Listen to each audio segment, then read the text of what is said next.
Hi, this is John from the Gadget Helpline, and today we're going to talk to you about the Motorola Defy Plus, the toughest Android smartphone around apparently. The Defy Plus is quite a small handset, and it looks almost identical to the original Defy. What you've got here is, because it's a tough Android handset, you'll see along the side we've got some actual bindings here, so to add to the toughness of it. We've also got protection covers for the micro USB, headphone jack, and that's about it on the actual handset, and you've got your buttons. Now, because the Motorola Defy is itself a tough handset, you've got a locking section on there, and it's made out of a plastic feeling here, where if you drop the handset, basically, it should withstand quite a substantial drop on there.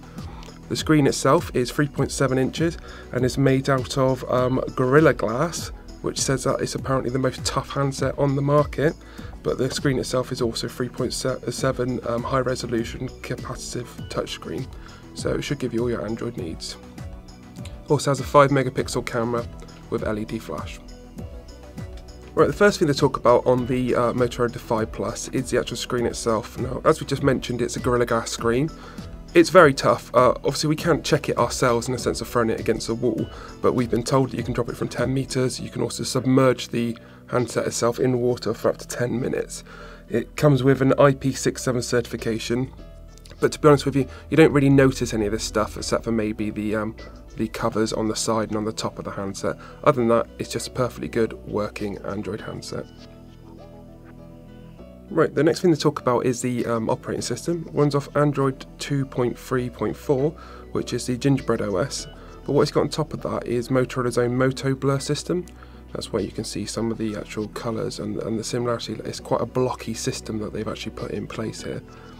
What that means really is that Motorola have put in a lot of their own apps and widgets on here for you to use. The first thing that you'll probably notice off there is the kind of design aspect of it. It's not my cup of tea personally, and it does kind of make your handset look a bit bulky and quite retro.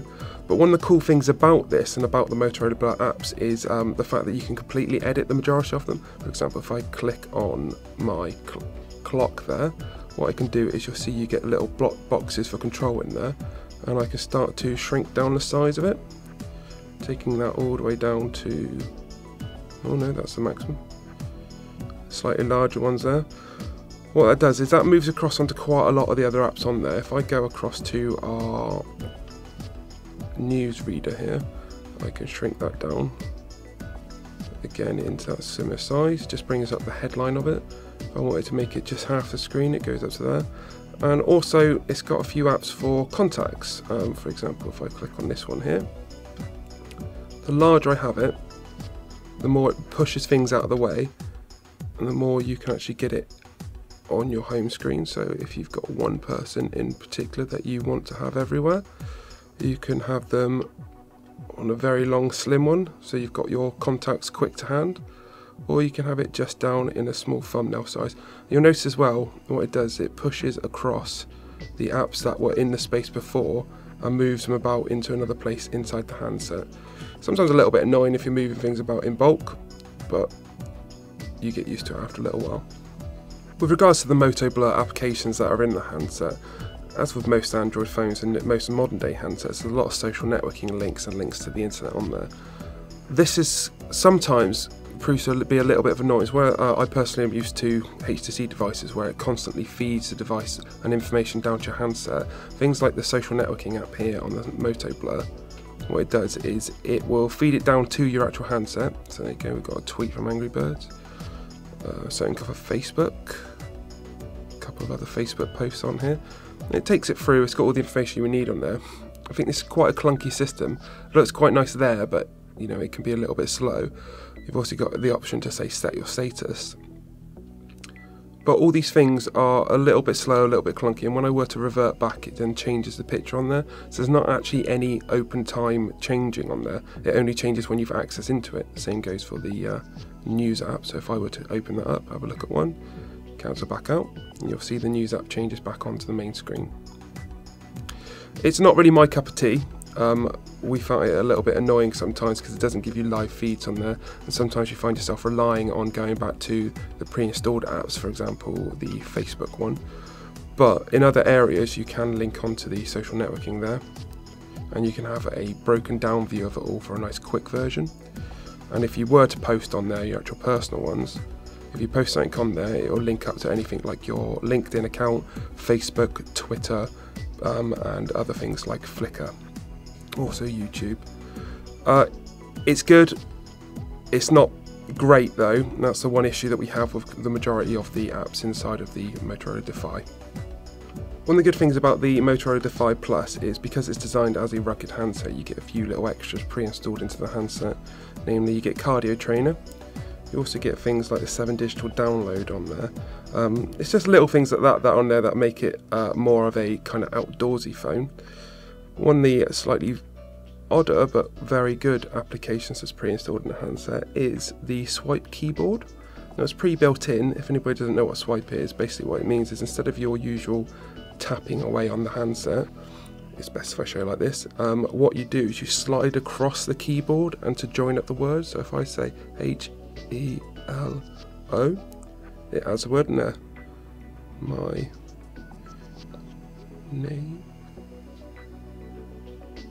is John.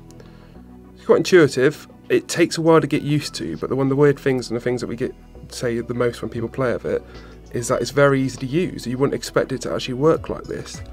On the downside to this, if you are returning back to the tap system on there, what it does is if you are a bit of a typo boy like myself, it will just, and then you press space on there, it automatically add the typoed word, unlike on things like HTC devices where it assumes that you've mistyped something and it puts it back in there.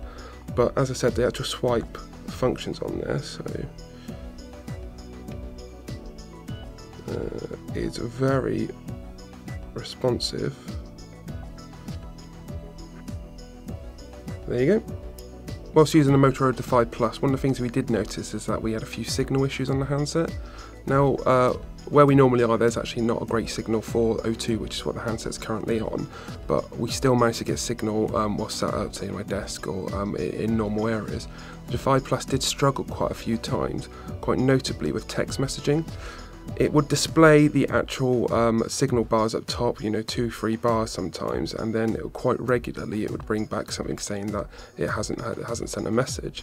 This would be an example here. It's got an X by the actual messaging icon.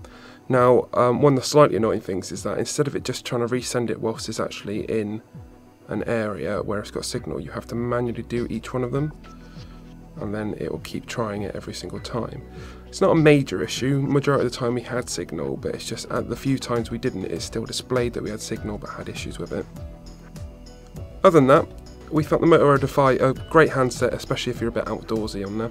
The battery life on the phone has been one of the best Android phones that we've tested. Lasts up to about 48 hours. Obviously that depends how much use you get out of it and what sort of Wi-Fi connectivity and things like that are on there. But we would suggest this for anybody that likes to spend a bit of time outdoors, especially for the cardio trainer apps. The connections on the side and the top are a little bit fiddly, sometimes a bit annoying, and I wouldn't like to drop it in any water without being pre-prepared and having that all stuck in. Sometimes I feel it doesn't go on there. But the handset itself is a great little Android handset. The Android operating system runs brilliantly, and whilst it's not my flavour or my cup of tea, the Motoblur does exactly what it's supposed to do and sometimes gives you a little bit extra. That's us from the Gadget Helpline on the Motorola Defy Plus. If you'd like any more news, reviews, information, or even some help, then why don't you hit us up on our website, www.gadgethelpline.com. You can also check us out on Twitter, gadget_helpline, or you can go to our Facebook site and you can check out our Facebook group and like us. This has been John, thanks for watching.